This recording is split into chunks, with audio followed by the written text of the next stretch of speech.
75% of adult population in Mexico suffers from obesity and overweight, according to the latest National Health and Nutrition Survey.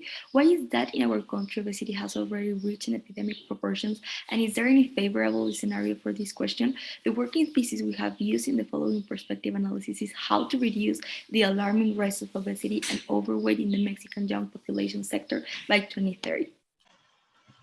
Big Mac definitely came to break paradigms and stereotypes of the beliefs we had about the causes and consequences of child obesity in Mexico.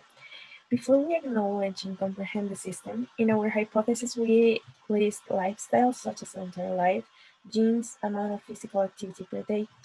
However, we have two very important watersheds. The first one when we read the articles, and the second one when we analyze the results of the Big Mac. In this second stage, we were able to see and understand the weight and influence of each variable. And we realized that, for example, genes really don't have such a great weight. Also, the physical activity will not change if we do not take into account external variables such as education or production of junk food. This is why we have to rebuild our understanding of the system according to the new knowledge we acquire, so we can emerge with new hypotheses based on key and reliable variables exposed by Big Mac. For instance, we understand how much weight has the culture and family environment, as well as the perception of what is a varied diet. So about the actors in our system, the determining actors of our system located in the upper left part due to their high influence and low dependence on the system, they are divided into three categories: the transnational companies group, such as Bimbo, Fence, and PepsiCo; the DIF group, who represent the governmental power; and finally the Untitled group, which represent the country's consumer stores. The key actors are those located on the upper right part, with a great influence in the system, but with a great dependence on it, such as the President of Mexico, Coparmex, among others.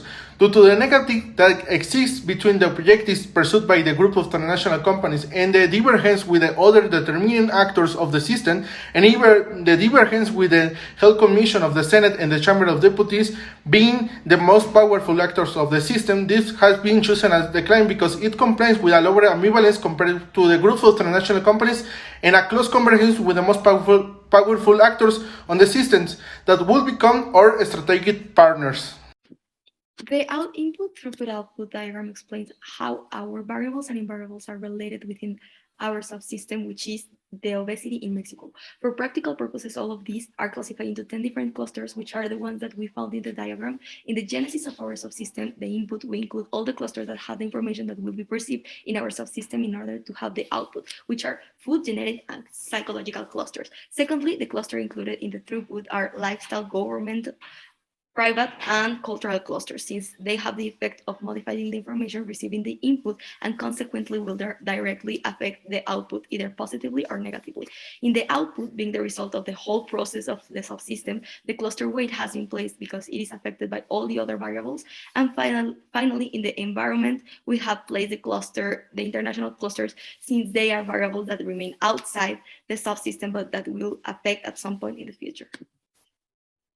In Morphle, the program shows that in the economic, government, and cultural cluster, there are the hypotheses with the most probability of our system. According to the program, the food cluster suggests that the high consumption of junk food and food insecurity have 60 and 65% of probability, respectively.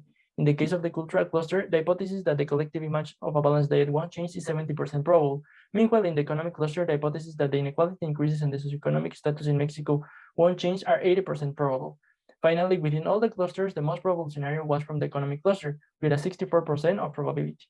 Given the results of Morphle, we used 5 hypotheses to receive the opinion of the experts, which were 3 psychologists, a doctor, a nutritionist, and a politician.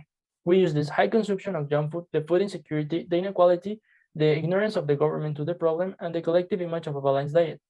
The program concludes that the most probable scenario is when all the hypotheses are still the same, meanwhile the second more probable is the one when all the hypotheses change. The other scenarios are when inequality and food insecurity hypotheses change, when the hypothesis of a balanced diet don't change, and finally the fifth scenario is when the collective image and the position of government don't change.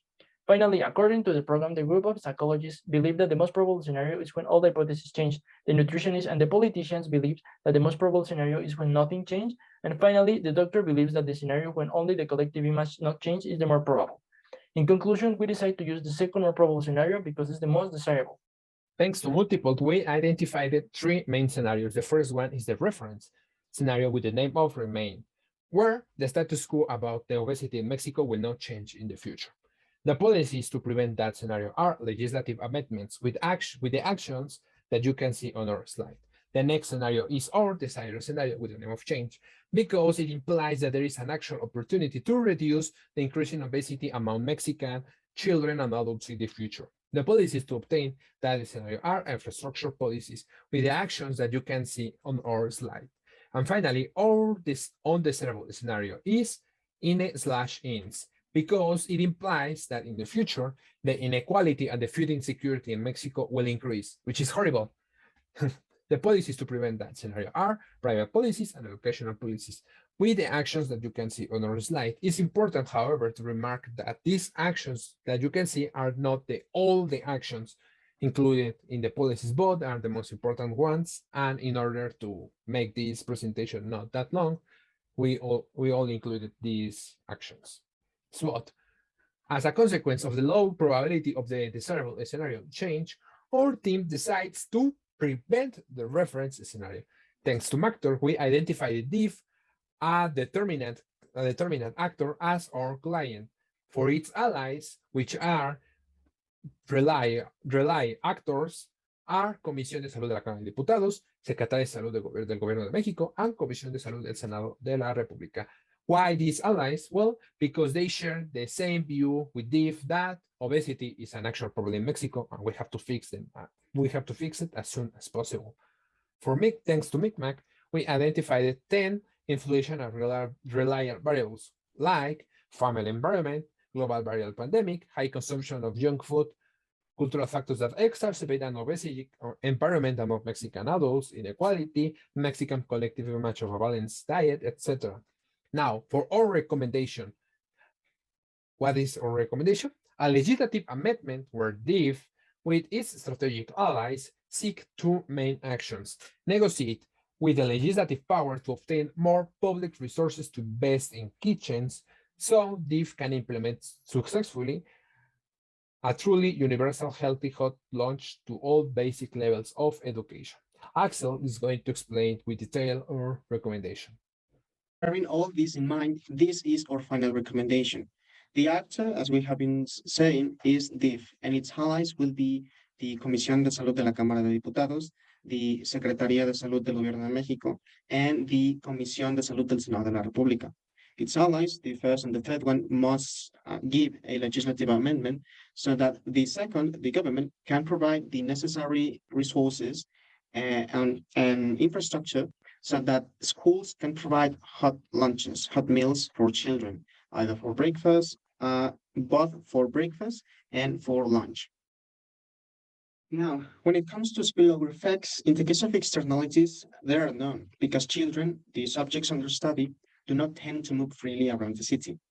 In general equilibrium effects, we have two, which are mutually exclusive.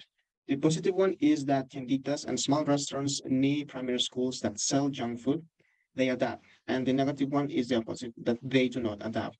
In the case of interactions, we are expecting to discover new scientific insights into how children behave, which could be used in future studies.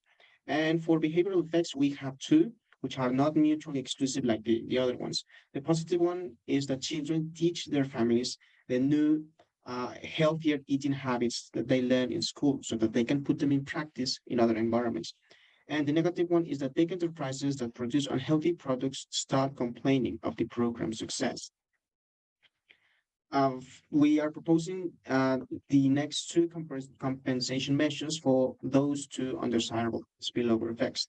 For tienditas and small restaurants near primary schools that sell junk food, the local government could provide subsidies, tax exemptions, or even grocery coupons so that they can adapt and they can produce and sell healthier products. And if the government does not do that, then it could be for civil society organizations or entrepreneurship firms. They can provide this seed capital that would be needed so that they can adapt again for selling healthier products. But for big enterprises that produce unhealthy products, there is very little that can be done because, of course, they will be very reluctant to stop selling or even producing the products that have been the very basis since the companies were founded. And well, that's it. Many thanks.